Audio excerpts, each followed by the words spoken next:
Oi, pessoal, a gente está aqui para mais uma aula de terapia manual. Nessa aula de hoje, a gente vai falar sobre liberação miofascial, tá? Eu dividi esse conteúdo em algumas aulas, em alguns vídeos, então a gente vai começar por essa parte que trata bem, né, do início, da introdução, e depois nos demais vídeos a gente vai ver as técnicas, tá bom? Então, vou compartilhar aqui a tela para poder apresentar os slides, e aí a gente começa essa nossa aula.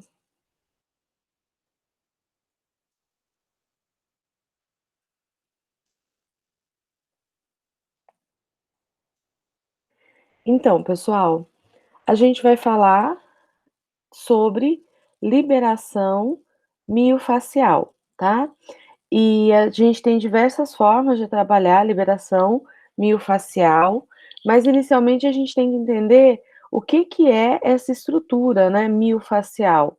Então, quando a gente pega e a gente lê o termo mesmo, miofascial significa o quê? Mio é músculo, facial diz respeito às fáscias. As fáscias são tecidos que recobrem os músculos. Então, é um tecido extremamente fino, extremamente delicado, que é formado por tecido conjuntivo e que está recobrindo as estruturas musculares, tá bom? Vamos ver o que a gente tem de importante sobre esse assunto. Então, a primeira coisa que a gente vai falar é justamente sobre a definição de fáscia. O que é fáscia? O que significa isso? Então, a gente vai ter como definição que a fáscia vai ser o tecido conjuntivo fibroso, também chamado de sistema esquelético fibroso, né? Então, nós temos os músculos formados por tecido muscular, que tem suas propriedades, né, de contração, né, os músculos estriados esqueléticos, contração voluntária, e esse tecido muscular, ele é recoberto por esse outro tecido aqui, que é uma camada de tecido conjuntivo, chamado de fáscia, ok? As fáscias, então, envolvem fibras musculares, macro e microscopicamente, assim como os órgãos internos, né? Então, a gente tem fáscia no corpo todo, a gente tem fáscia envolvendo diferentes tipos de músculos e diferentes tipos de órgãos. Bem, quando eu olho aqui, por exemplo, nessa imagem, eu percebo nessa estrutura aqui uma fáscia, tá? Aqui a gente tem o músculo glúteo, certo? O glúteo máximo, e aqui acima do glúteo máximo eu tenho uma fáscia que depois vai estar ligada a um músculo que chama inclusive tensor da fáscia lata, né? Então, porque tem essa camada fibrosa. Também, pessoal, quando eu penso na estrutura muscular, a gente vai ter uma fáscia grande, ó, que recobre todo o músculo em si. Então, o músculo como um todo, né? Aqui está simbolizado o quadríceps, e a gente vê essa fáscia aqui recobrindo o músculo todo. Mas entre as fibras também, pessoal, a gente tem camadas de tecido conjuntivo, tá? A gente tem, por exemplo, fáscias que recobrem as fibras, a gente vai ter fáscias que recobrem as estruturas menores que compõem o músculo, tá bom? Vamos lá então. Esse tecido fibroso é um tecido de sustentação muito denso, ele pode ter, né, gente, pode variar em relação ao quanto ele é rígido, vamos falar assim, mas a gente tem estruturas, né, de fáscias que são mais rígidas, que são mais robustas, e outras que são menos rígidas, que são mais maleável, tá? Então, sua elasticidade varia de acordo com o número de fibras de elastina que contém, assim como com a função de envolvimento ou transmissão de tensões. A, a característica, então, de cada uma das fáscias que compõem o meu corpo vai depender da sua composição, né? Sendo que o tecido conjuntivo é composto muito por colágeno, por elastina, e aqui o que pesa é a presença de elastina, que vai dar uma maior flexibilidade. E também, pessoal, essa rigidez, vamos dizer assim, essa composição mais fibrosa, mais densa, vai depender da função que essa fáscia tem. Então, se ela tem uma função que envolve uma tensão maior daquele músculo que ela está em contato, essa fáscia tende a ser mais fibrosa. Bem, características gerais das fáscias, quais são? Então, o tecido ele pode ser elástico, pouco elástico ou inelástico. Aquilo que a gente estava falando, né, pessoal? Da característica de cada fáscia. Então, ele pode ter essa capacidade de estender e retornar maior, né, que é essa capacidade elástica, ou menor, tá? E a outra questão é o seguinte: as fáscias envolvem cada músculo e seguem seus movimentos, estando interligadas. No nosso corpo, pessoal, as fáscias estão todas interligadas. Embora a gente estude, né, os músculos separados, a gente entende a fáscia como um conjunto de estruturas que uma vai estar ligada à outra, lá desde da minha fáscia que está entre, né, o meu cérebro, que chama a foice do cérebro, tá? Até o dedão do meu pé, a gente vai ter essa interligação, e isso muito justifica, né, algumas questões que a gente vê de dor irradiada, de problemas que às vezes começam na cervical e que depois a pessoa refere dor ou desconforto à distância, num órgão à distância. Tá joia? Bem, continuando aqui então com as características das fáscias. Quando uma delas é tracionada por um movimento corporal errado ou desajustado, pode haver prejuízo para as outras fáscias que estejam tentando manter a normalidade. Então, como todas elas são interligadas, pessoal, se eu tenho problema em uma delas, né, que por exemplo, de repente por conta de um movimento corporal que foi inadequado, que foi excessivo, né? Ou, às vezes, por uma alteração postural que está colocando essa fáscia em tensão, eu posso, a partir de uma, ter o prejuízo de várias outras, por conta desse sistema ser interligado, tá? Bem, se não houver correção do padrão, pode haver deformidades. Então, com o tempo, pessoal, assim como a gente pode ter músculos que se encurtam, a gente pode ter fáscias que se encurtam, tá? Então, a estrutura muscular, ela pode se encurtar e a estrutura de fáscia que recobre esse músculo pode se encurtar também. E se isso acontecer, é muito comum que a gente vai tendo alterações de postura, que a gente vai tendo anormalidades de movimento, chegando até deformidades. Bem, uma questão que é bem interessante é que, segundo alguns autores, 90% dos problemas de retrações ocorrem nas fáscias, tá? Então, se eu pensar, por exemplo, né, tô aqui olhando para frente, eu vou olhar para um lado e aí eu vou ver o quanto que a minha cabeça movimenta. Aí eu vou olhar para o outro lado e vou ver o quanto que a minha cabeça movimenta. A gente vai perceber, pessoal, no geral, que tem um lado que a nossa cabeça movimenta mais do que o outro. Normalmente, esse lado, se eu durmo de barriga para baixo, se eu me deito de barriga para baixo, é o lado que eu acomodo melhor a minha cabeça, né? Que eu viro assim e apoio melhor. O que que acontece? Esse lado que eu movimento mais, esse tecido de fáscias está mais alongado, assim como o meu tecido muscular. O lado que eu movimento menos significa que pode ter uma retração de fáscias ou de músculos. E aí o que está dizendo aqui é o seguinte, que 90% desses casos correspondem a problemas de fáscia. Então, às vezes, a gente vai lá, a gente trata músculo, trata, e o paciente não melhora. Por quê? Porque essa retração dele, na verdade, é uma questão de um trabalho mais específico das fáscias, da liberação miofascial, tá bom? Então, vamos lá, pessoal. A gente tem movimentos das fáscias, tá? Então, nosso corpo todo se movimenta e as fáscias movimentam também. E a gente tem movimentos dessas fáscias em atividades do nosso dia a dia, atividades orgânicas. Então vamos olhar aqui, ó.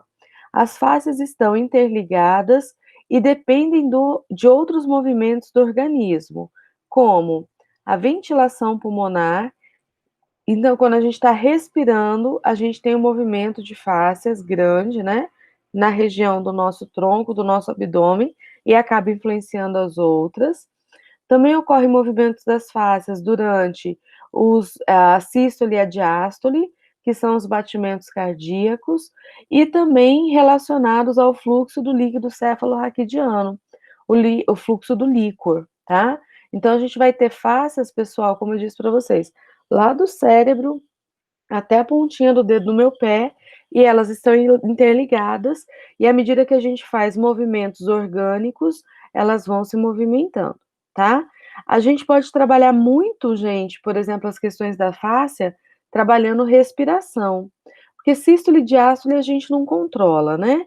Fluxo do líquido cefalorraquidiano a gente não controla, mas ventilação pulmonar, a respiração, a gente pode alterar, né? O ritmo da respiração, a profundidade. Então, se eu respirar fundo, eu vou estar provocando um movimento nesse processo, nessas fáscias, tá? E vão ter técnicas de tratamento de liberação miofascial, onde a gente vai associar com a respiração. Bem, ainda falando do movimento das fáscias. O deslizamento das fáscias move esses fluidos de modo que, quando em perfeito estado, elas proporcionam uma grande drenagem do organismo.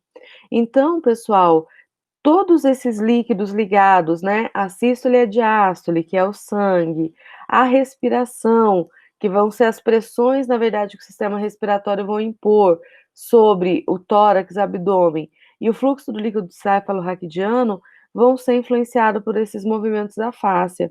E aí eu penso o seguinte também, quando elas estão bem, ótimo, né? O organismo todo vai estar fluindo. Agora, se elas tiverem algum problema, a gente vai poder ter também consequências e retenções. Bem, e quais são as funções das fáscias, né? Então, quando fisiologicamente normais, seus movimentos se propagam perfeitamente, assegurando a função vital, pois elas perpetuam a circulação dos líquidos. Foi o que eu disse para vocês, né? Então, esse sistema ele vai estar muito ligado a todos os movimentos de líquidos do meu corpo. E com isso, pessoal, ele mantém o meu corpo em homeostasia, se eles estiverem bem, né? E se tiver desequilibrado, é o que a gente está dizendo. Se tiver um desequilíbrio, aí a gente pode ter situações de doenças, tá? Ou de alterações que vão levar à dor e assim por diante. Bem, ainda continuando em relação às funções das fáscias.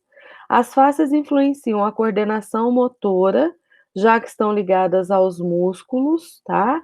Então, a pessoa que tem déficit de coordenação, que é desastrada, que tem a letra feia, algumas vezes trabalhando fáscias pode melhorar. Também vai ser função a proteção e nutrição dos tecidos, já que 80% da nutrição é feita por osmose, então, como influencia no movimento dos líquidos do corpo, também vai influenciar. E também a fáscia vai ter como função agir, atuar sobre o metabolismo geral, já que o seu movimento mexe com todos os líquidos corporais. Beleza? Então, vamos seguir, pessoal. E quais são as propriedades das fáscias? Então, o que que ela tem, né, de característica de propriedade? As fáscias possuem excitabilidade nervosa, tá? Que está ali acompanhando a estabilidade do músculo. Elas podem desencadear a contração muscular.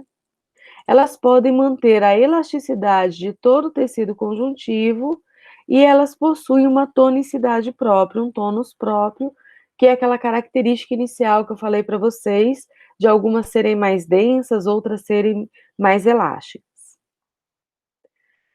E aí, pessoal, a gente chega num ponto onde a gente tem que perceber também, né, que, em condições normais as fáscias executam todas aquelas tarefas que a gente citou, e a gente pode ter condições onde a gente vai ter mecanismos de retração, então onde essas fáscias vão sofrer retrações, tá. Bem, a fáscia normal acompanha o músculo e seu movimento. Então, se eu estou com o cotovelo aqui fletido, o bíceps está encurtado, a fáscia está encurtada. Se eu estico o cotovelo, o bíceps é alongado, a fáscia é alongada, tá?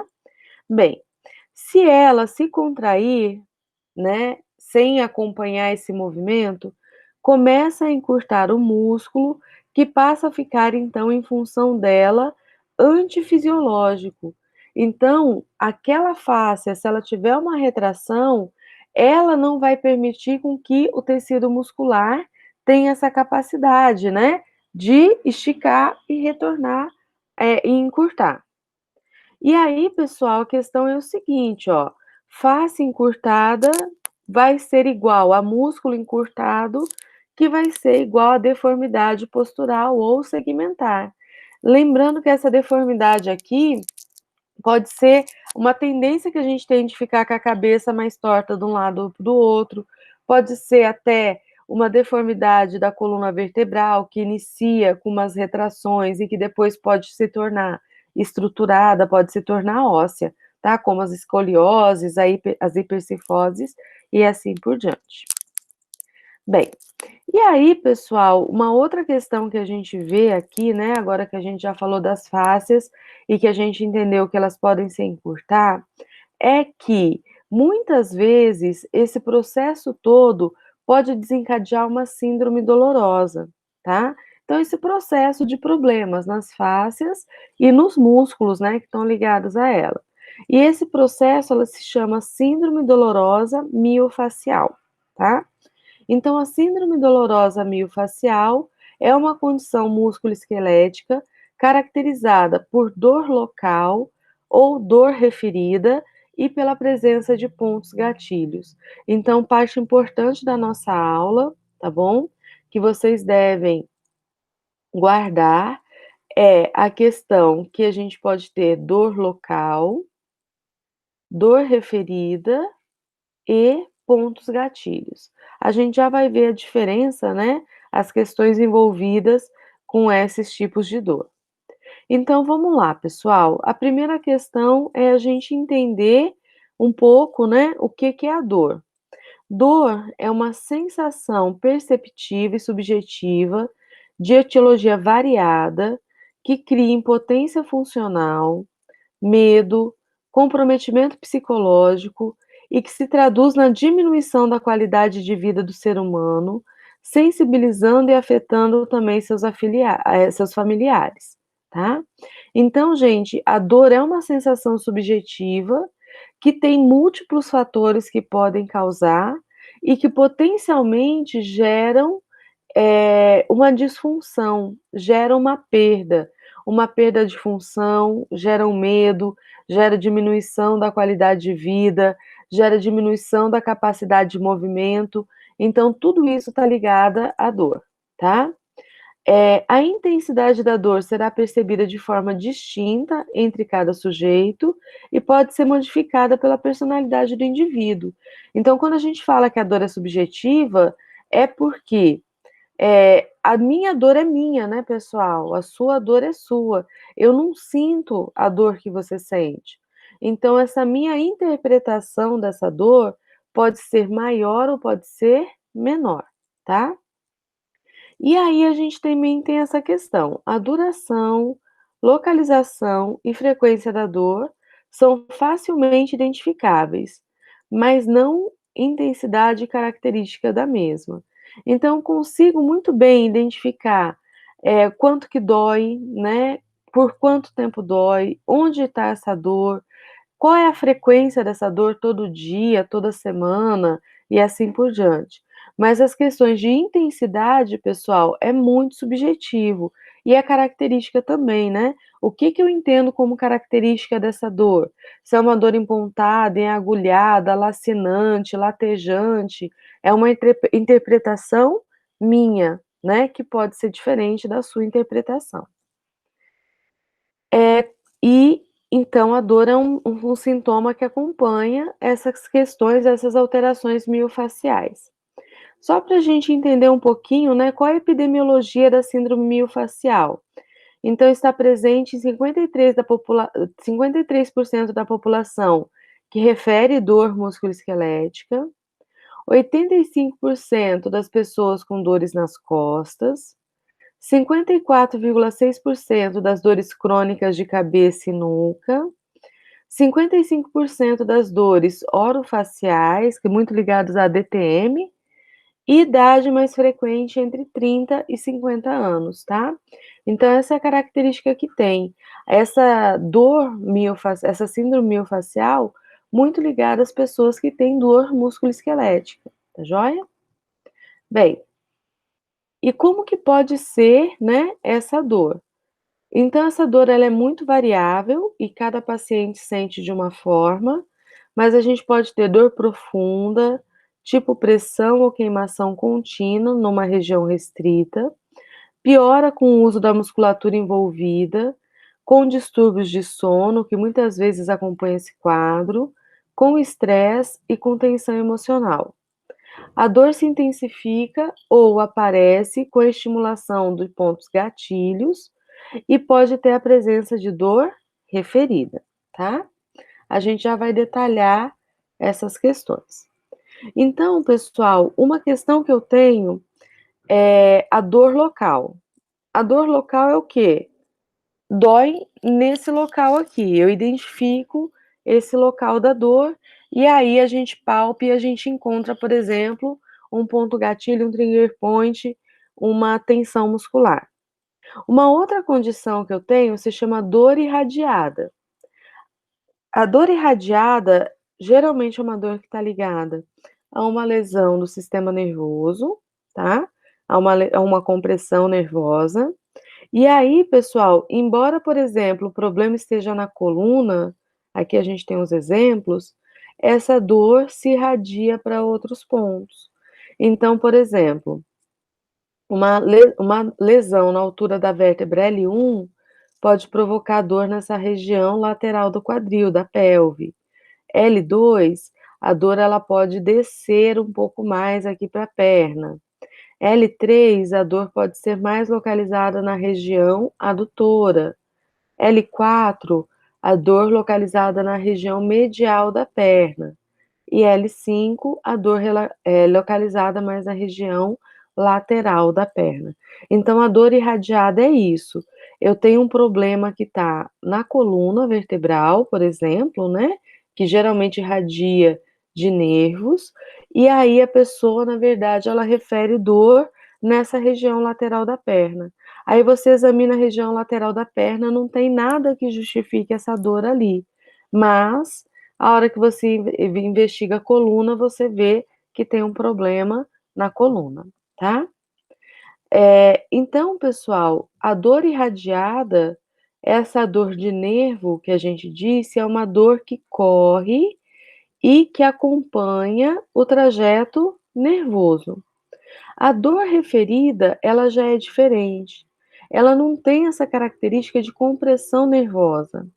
Mas a gente sabe que a gente tem algumas contraturas que vão influenciar justamente naquele tecido que a gente falou, que é a fáscia, e que pode o paciente apresentar dor em outras regiões, tá?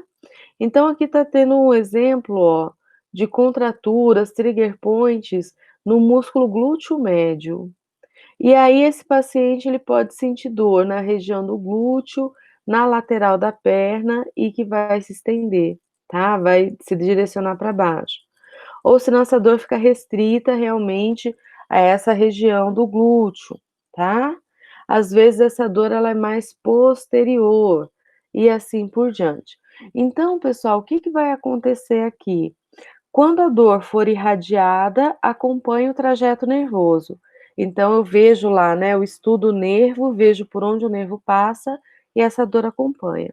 Quando a dor é referida, não tem essa questão de acompanhar o trajeto nervoso, mas eu vou identificar um músculo problemático, tá?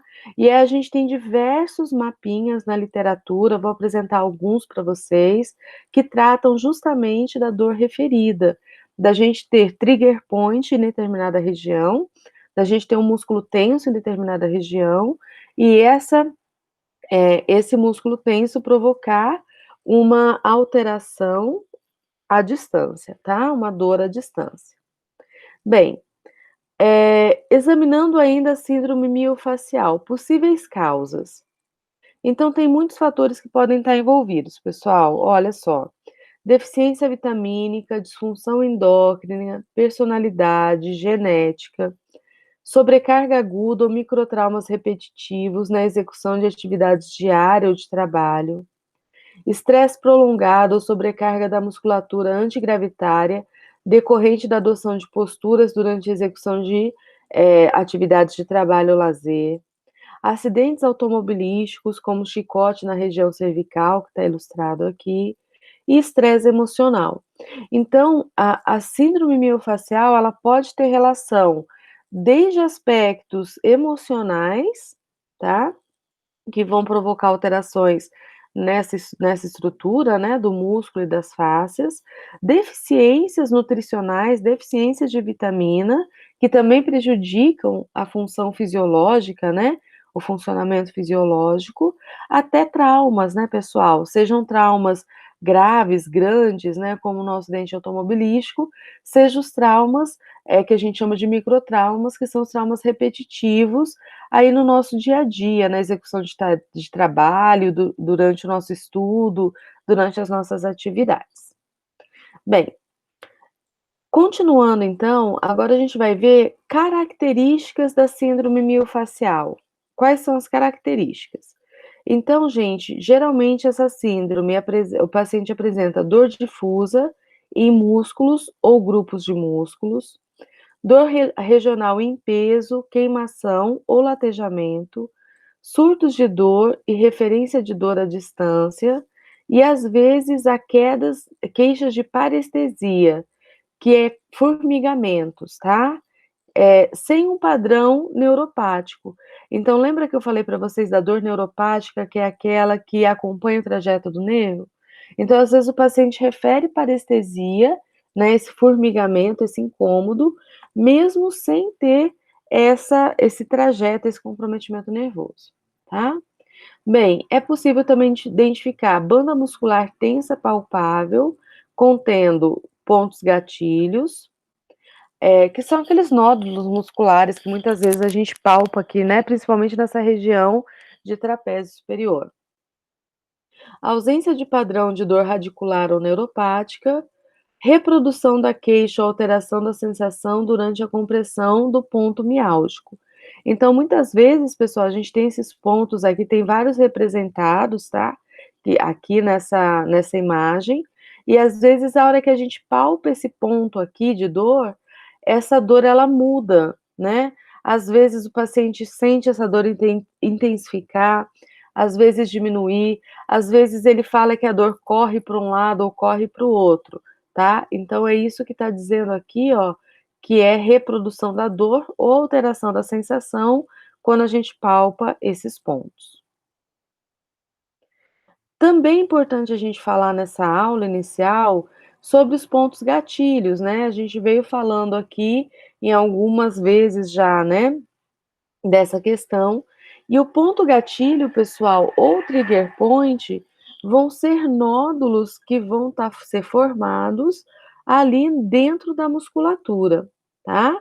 Então, aqui a gente está vendo, por exemplo, localizações bem típicas de pontos gatilhos aqui no músculo trapézio, tá? E aqui, nessa imagem de baixo, está mostrando para gente o nódulo. Então, a gente pode ter uma banda, né, uma faixa de contração muscular, tá?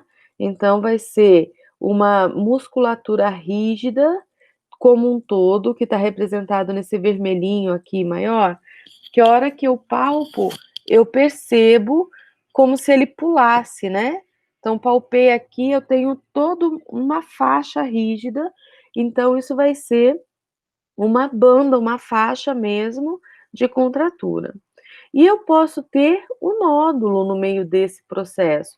Então, além de eu ter toda uma fibra que já está tensa, que já está contraturada, eu ainda tenho esse nódulo.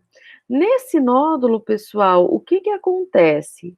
A gente vai ter diversos pontos, ó, que está mostrando aqui, onde a gente tem uma contração aumentada das fibras musculares.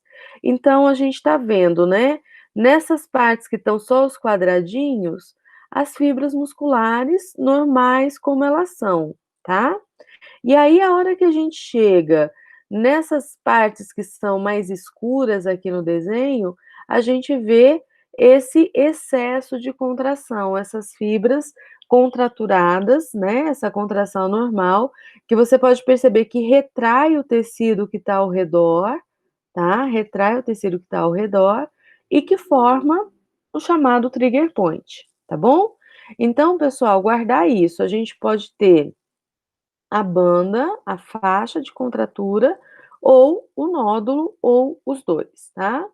Então, vamos lá. Ponto gatilho é o ponto localizado que é de alta irritabilidade na forma de nódulos em uma área rígida de um músculo estriado esquelético sensível à palpação, tá? Então, muitas vezes a gente identifica esse ponto, ele é irritável, ou seja, quando eu toco nele, ele vai reagir, né? Ele vai provocar uma dor, uma alteração de sensação no paciente, tá? São considerados a maior fonte de dor em 30% dos indivíduos com disfunção musculoesquelética. Irritação contínua das placas leva à liberação excessiva de acetilcolina, que leva à constante contração da fibra muscular. Então, pessoal, essa fibra muscular aqui, ó, como a gente veio falando, ela tá constantemente tensa, ela está constantemente contraturada. É claro que se isso está acontecendo, a fisiologia normal do músculo não vai ocorrer, né? O músculo não vai funcionar de maneira fisiológica. E também, pessoal, a outra questão é que esse músculo ele vai retraindo e vai puxando os ossos, né? Vai causando as alterações, tá bom? Vamos lá. Bem, ainda falando do ponto gatilho, aqui a imagem está maior, né? Mas é aquela imagem que a gente tinha visto antes, então a banda rígida e o nódulo no centro. Sendo que nesse nódulo a gente vai ter múltiplos pontos de contração excessiva e a gente percebe que a parte que está ligada, né, próxima a esse nódulo, também vai ter alteração, né, pessoal? Então, ó, essa faixinha aqui, ela tá bem, a hora que chega perto do nódulo, ele tem alteração. A faixa que tem o nódulo, pessoal, ela tá toda diminuída, né? Compara essa faixa aqui com a de baixo. Então, ela já vai ter toda uma alteração também, né? Em toda a faixa que contém o nódulo. Vamos lá. O centro do trigger point contém uma região tensa constituída por numerosos nódulos, formando uma banda tensa devido à tensão sustentada dessa região sobre os tecidos subjacentes. Então tem muita tensão, né, pessoal? A gente já percebeu aqui que tem muita contração muscular, tá? E aí a gente pode ter umas características desses trigger points, tá? Quando a gente pega e vai palpar, vai examinar o trigger point. A gente pode ter a resposta chamada de twitch, que é a contração do músculo quando estimulado. Então, quando eu vou lá e palpo o trigger point, a pessoa contrai a musculatura, tá? A gente pode ter uma zona de dor referida, que pode ser distal, às vezes até sem lógica em relação ao ponto, e não coincide com a distribuição de nervo ou dermátomo. Então, foi o que eu disse para vocês, a dor referida não tem característica de nervo, tá? Mas aí eu aperto aqui o ponto e a gente tem essa dor referida, por exemplo, aqui na panturrilha. E a gente pode ter o sinal do pulo, que são reações involuntárias de dor, como gritos, contraturas e retrações, tá? Então, como a pessoa, ela assusta, né? Ela faz um movimento brusco ali, uma reação exacerbada a palpação desse ponto, tá? E aí, já que a gente está falando dos métodos de palpação que pode aparecer, na verdade, sintoma, quais são os métodos de palpação, né? Então, pessoal, a gente tem que pegar e tem que, né, quando eu quero examinar se o paciente tem ou não essa característica, eu tenho que fazer a palpação do ponto, eu tenho que usar as minhas mãos, tá bom? Então, vamos lá. Existe um limiar de dor à pressão, que seria mais especificamente o ponto a partir do qual um paciente sente que a pressão crescente exercida torna-se desagradável ou dolorosa. Então, é sempre importante, pessoal, quando a gente for palpar, a gente começar com menos pressão e ir aprofundando essa pressão e acompanhando as reações do paciente, tá? Bem, imprime-se uma pressão firme com a ponta dos dedos, indicador ou médio, realizando pequenos movimentos circulares. Então, polegar, movimento circular. Segundo o Kesson, uma pressão firme durante 1 a 2 segundos é mais efetiva que uma pressão intermitente mais leve. Então, embora a gente comece devagar, a gente aprofunda essa pressão para ver a resposta do paciente.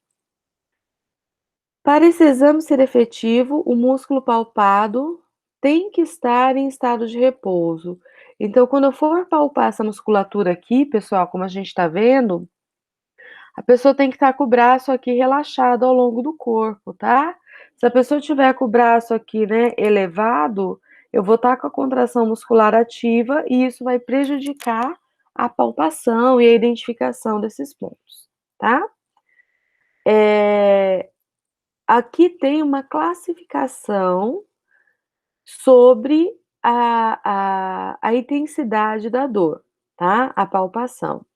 Então, o paciente ele pode ser classificado, né? Classificar essa reação do ponto como 0, ausência de dor ou desconforto, grau 1, onde a gente tem leve desconforto, grau 2, desconforto ou dor, e grau 3, dor acompanhada de sinal de pulo, retirada, ou a dor referida, né? Aquela dor que vai correr para outro local, tá? Bem, sempre que o paciente relatar dor grau 3, que é o pior, deve-se procurar por trigger points, pontos gatilhos, no local palpado, mantendo-se uma pressão firme no local por aproximadamente 8 a 10 segundos e questionar o paciente se a dor caminhou, né, se ela se deslocou ou foi sentida em outro lugar, que é a dor referida, tá? A palpação muscular está sujeita ao aparecimento de resultados falsos positivos e falsos negativos. Às vezes a pessoa, o paciente que não está acostumado ao toque, né, pessoal, quando você encosta nele, e ele pode ter uma reação exacerbada que não necessariamente estaria ligado ao ponto gatilho, mas é uma questão pessoal, tá? Bem, e a gente vai ter alguns critérios diagnósticos para pontos gatilhos, que são: primeiro, presença de banda tensa palpável em um músculo esquelético. Segundo, presença de área de hipersensibilidade dentro de uma banda tensa. Terceiro, reprodução da sensação de dor referida do nódulo. Quarto, evocação de reação contrátil à palpação da banda tensa. 5, presença de sinal do pulo. 6, paciente reconhece a dor que sente ao exame de palpação muscular. Quando você palpa, então ele lembra, né, ele relaciona com a dor que ele sente. 7, previsão de padrões de dor referida, né, então às vezes o paciente relata: "Ah, não, se palpar aí vai doer, tal região". Fraqueza muscular a longo prazo, né, pessoal, vai perdendo força, e dor com alongamento ou contração do músculo afetado. Então, quando faz o alongamento ou faz a contração desse músculo, a pessoa sente dor, tá? Então, essa aqui é alguma das formas de ter critério para identificar esses pontos gatilhos, além daquela questão da palpação, tá bom? Bem, então, visto tudo isso, né, pessoal, fica uma pergunta aqui que é a seguinte: como tratar a disfunção muscular, o ponto gatilho, o trigger point? né? Como que a gente vai fazer esse tratamento? E aí a gente tem diversas técnicas de tratamento. E a gente vai trazer aqui para vocês as principais, tá? Então, aquelas que a gente vê mais na literatura, que a gente tem utilizado mais.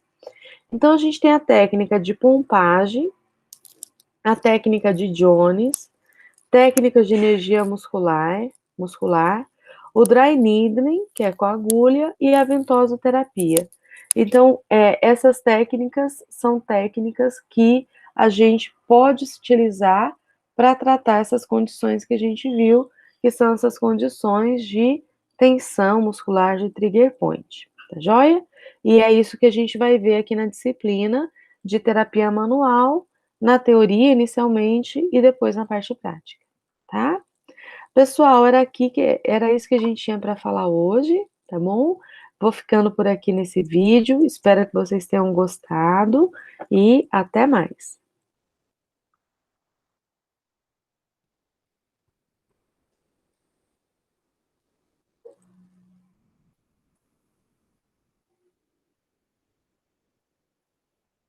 Encerrando aqui, e a gente vai ter outros vídeos que vai tratar então das técnicas.